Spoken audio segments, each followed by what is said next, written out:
Hello and welcome to the latest In the Spotlight interview, and we're delighted to have April Baskin with us. My name is Brenda Alesi with the Buffalo Niagara Association of Realtors, and as you probably know, April is the Erie County Legislative Chairwoman. April, welcome. Welcome. Thank you so much for having me, Brenda. It's a pleasure to have you here, and you assumed office just 5 years ago, January of 2018. It'll be 6 years before you know it. Yep. And you have become the youngest chairwoman in history of the Erie County Legislature. How did that all transpire, April? Oh, wow. I think a lot of it is just rooted in growing up and understanding that public servitude, it needs to always be a priority in everything that you do. More technically, upon being sworn into office, my caucus wanted someone who was new, vibrant, didn't come with a lot of political baggage to be the majority leader. And they took a chance on a freshman legislator being the majority leader. And I was able to do that from 2018 to around May 2019.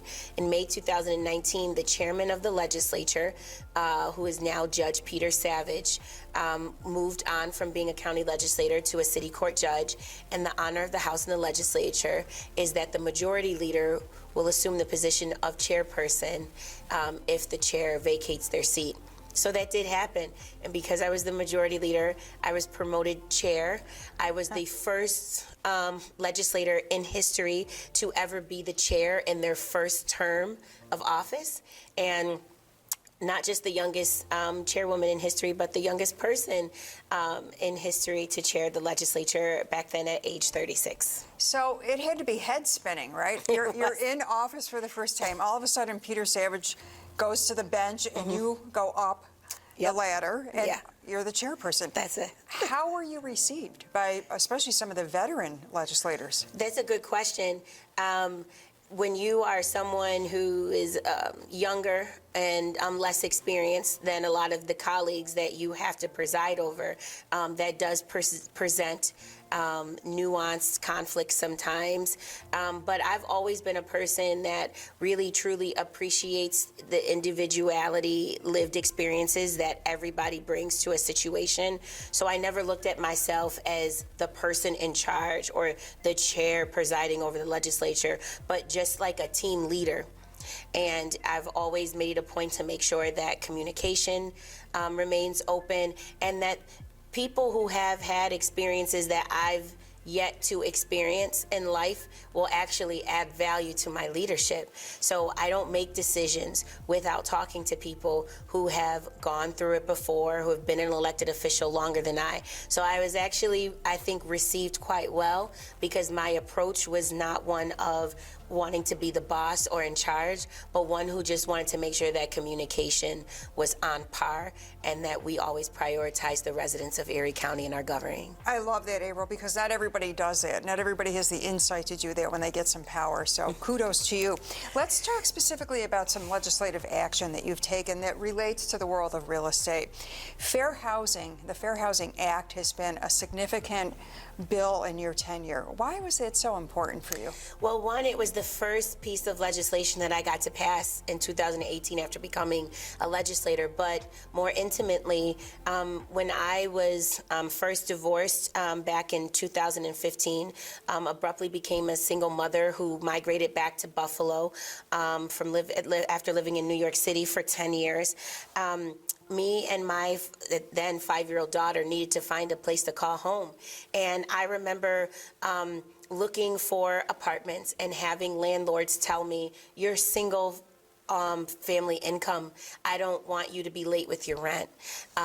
You know, I don't know if you're gonna end up on some subsidy like Section 8, so I don't want to deal with that." And these were things that people were saying to my face. So years later, when I got the opportunity to go into the legislature and really dive into this piece of legislation, that had been crafted, but it didn't have the power to make it over the finish line to be enacted as a bill. I used my lived experience to advocate for residents in Erie County who face discrimination because of their gender identity, because of their family status, because of their income or the source of income that they use to pay rent. And I fought viciously to make sure that that bill was passed so that the residents of Erie County who are in need of housing, which is a human right, did not face barriers in trying to access it. So, April, it's so interesting that you say that, because in your previous comments you were saying how you relied on the lived experience of some of your colleagues, and then you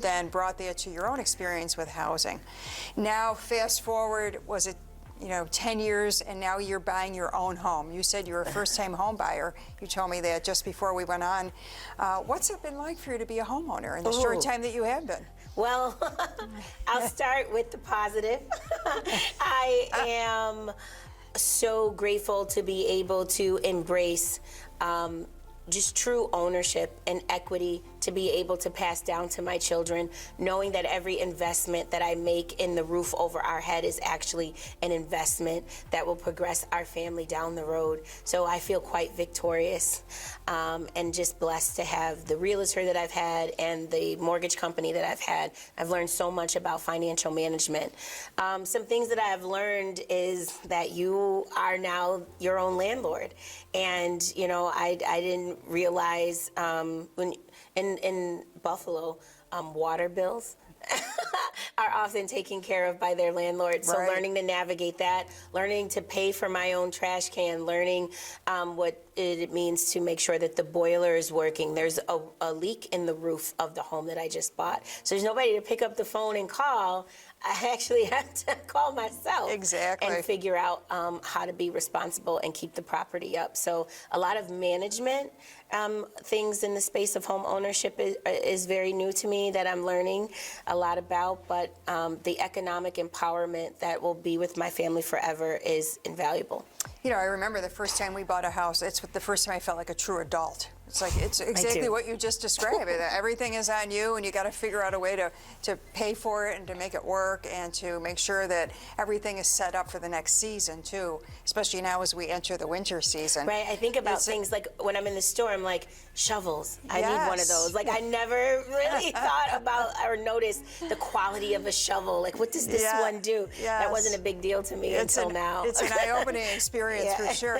Do you think that financial literacy is a problem for younger people that don't understand the value of a home or understand the value of saving for a home? And not just for home ownership, but life in general. I mean, just think about when you go to school, you get these credit card applications. It's so easy to fill out an application, and all of a sudden you have a credit card. You might be 17 or 18, and you find yourself in debt 6 months later.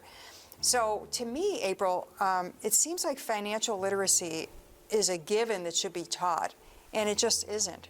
What do you do about that, if anything? I wouldn't just attribute the struggles to young people. There are adults and people, who are older Americans who still struggle with financial management because they lack the understanding and the literacy as a learning conduit as a young person.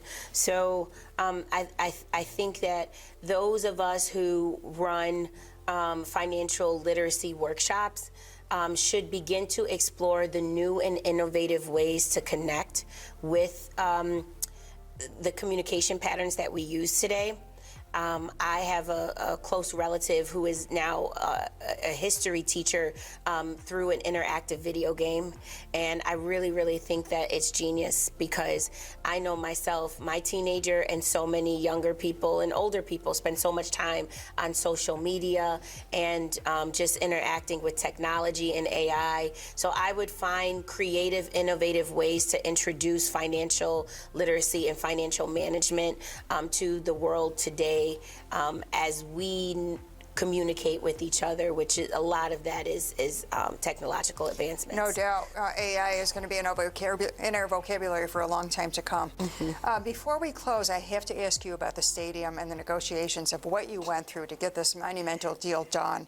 And also, I know recently you had a press conference where you introduced 5 Black-owned businesses who will be part of the Level Up program. Yeah. And they'll be serving food at the ECC South campus to Right. not only Bill's staff, but people in that area, right? Right. Tell us, first of all, a little bit about the stadium process and then about the Level Up program. Well, right after COVID, the county legislature heard that there was talks about Pagula Sports and Entertainment and the Buffalo Bills wanting a new stadium, and that they were going to have to use public dollars to help pay for it. And immediately my office said, listen, if we're going to invest hundreds of $millions into a sports arena complex instead of mental health or instead of youth employment or instead of affordable housing, we need to make sure that the residents of Erie County get a reinvestment for the tax dollars that are being invested into the sports arena. So the first thing was I started to advocate for a community benefits agreement.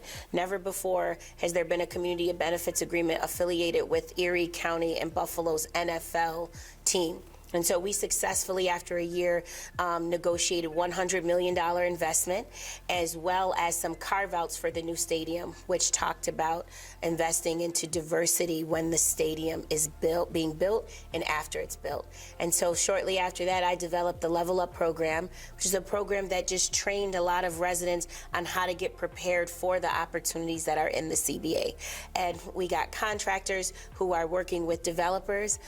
We have retailers that are working with Tops and Delaware North and in local hotels and hospitals, learning how to scale their business up so that they're prepared for the opportunities that come into the new stadium. And you are correct, Brenda. Just yesterday, restaurant owners that are part of the Level Up program are going to be working a concession experience out at ECC South so that they get prepared to be able to fairly bid on contracts for the concessionaires that come in the 2026 new stadium. I think that's a great idea, an innovative idea, and I salute you for bringing that to this community, April, and especially as a pioneer in the NFL. That's not an easy thing to do.